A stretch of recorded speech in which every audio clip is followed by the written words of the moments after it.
Page 42, Bacchanale. It's from an opera, I think. This piece is introducing a new note for the left hand. The A, the bottom space, and the bass clef. Okay. So memorize that as soon as you can. Of course, you're going to be using it, so hopefully that'll help you memorize it. Really, you just got some challenges with some accidentals, sharps or flats stuck in. Because in the key signature, there are no sharps or flats. So you think it's in C major. It isn't. It happens to be in A minor. A minor also has no sharps or flats in its key signature.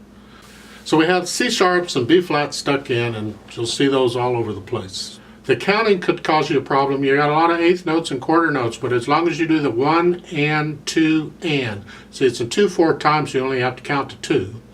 As long as you keep all that straight, you should be able to get the counting down. And the notes between the two hands line up vertically, which is really handy because then you can see which notes in each hand are played together.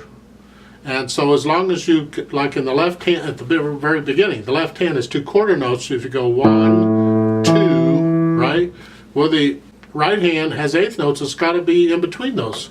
1 and 2 and, so, and that way it'll help you hopefully keep it straight. They're pointing out one possible counting problem in the third line down, in the third measure. You're here. You have a quarter note tied to an eighth note. So it's like 1.5 counts in there. Well, in the left hand, you're going to play 2 eighth notes in the quarter note before you play the last eighth note in the right hand. It's 1 and 2 and. So as long, just practice the counting very carefully and you'll get it, I hope.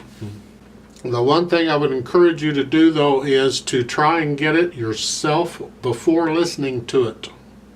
To see if you can figure out what all this counting is, see if you, how close you can come to being correct. Now, as far as trickiness going on other than the rhythm, just follow the pattern, the fingering that they're doing. At the beginning, you're starting in the right hand. You're starting with the fourth finger. Okay, and then the third measure, it's fifth finger on the E. It's a different phrase, so you can lift up and go. Right, okay. Then the next line is the same as the first line.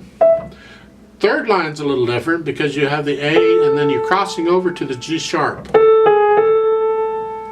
So just look out for that. You should be okay. The left hand is basically just an A and an E in various patterns and various rhythms. So hopefully you'll get it okay. Anyway, let's try it out. It's a 2/4 time, so I'm going to give us 4 counts before we come in on this. So the right hand is here, left hand's here, and here we go. 1, 2, ready and go, and.